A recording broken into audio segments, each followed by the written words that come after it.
Alrighty, so now it's time to put this pizza, focaccia, whatever you want to call it, together.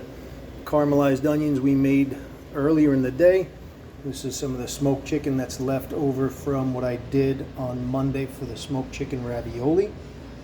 Little goat cheese, little fresh rosemary from outside, and this is that pizza dough, focaccia, whatever you want to call it, that I cooked off earlier that we had made. And I know it's not perfectly flat and whatever, so now it is. All right, we're going to try and get this set up to where I can actually video the pan and you guys can see what's going on. So the oven's heating up to 400. Throw some gloves on. There's no sauce on this pizza. Caramelized onions are the base. A good healthy amount on here. Spread them out. This was one of the signature dishes for a restaurant called Sfuzzi that I worked at, S-F-U-Z-Z-I. They pronounced it Fuzzi, not Sfuzzi. But that was when I worked in Manhattan. I was in the 65th and Broadway restaurant across from Lincoln Center. We also had one in the Merrill Lynch building down in 4 World Trade, and there was another one that was seasonal out in Southampton.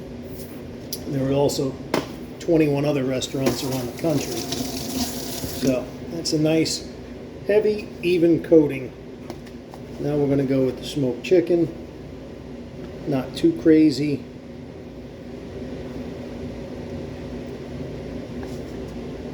You do want a good portion though if you were to serve this to a customer. You want a little bit in each bite is basically the goal.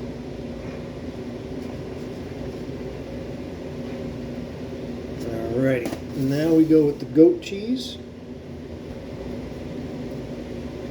Just kind of break up pieces as best you can. This happens to be very soft, moist goat cheese. You'd like something a little drier, preferably, if you could, but whatever works. It's just a little more time consuming, that's all.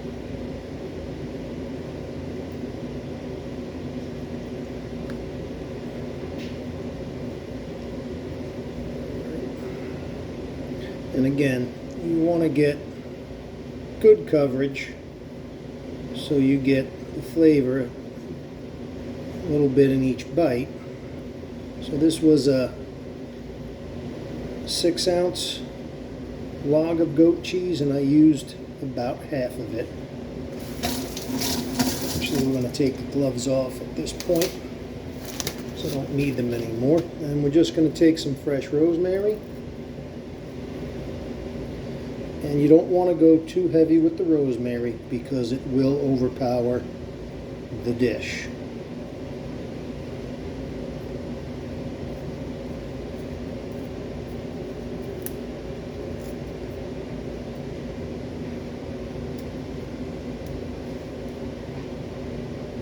All right, around. That's what you're looking at. We're going to throw that in a 400-degree oven for about 10 minutes, and we'll see when it comes out. All right, folks, pizza's out of the oven. Let's get it onto a cutting board.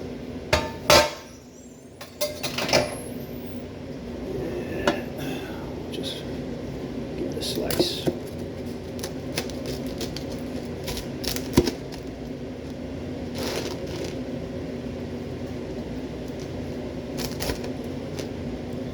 Why ain't I using a pizza cutter?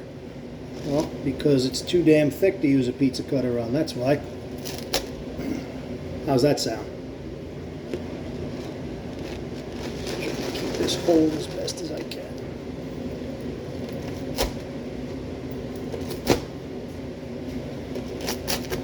Alrighty.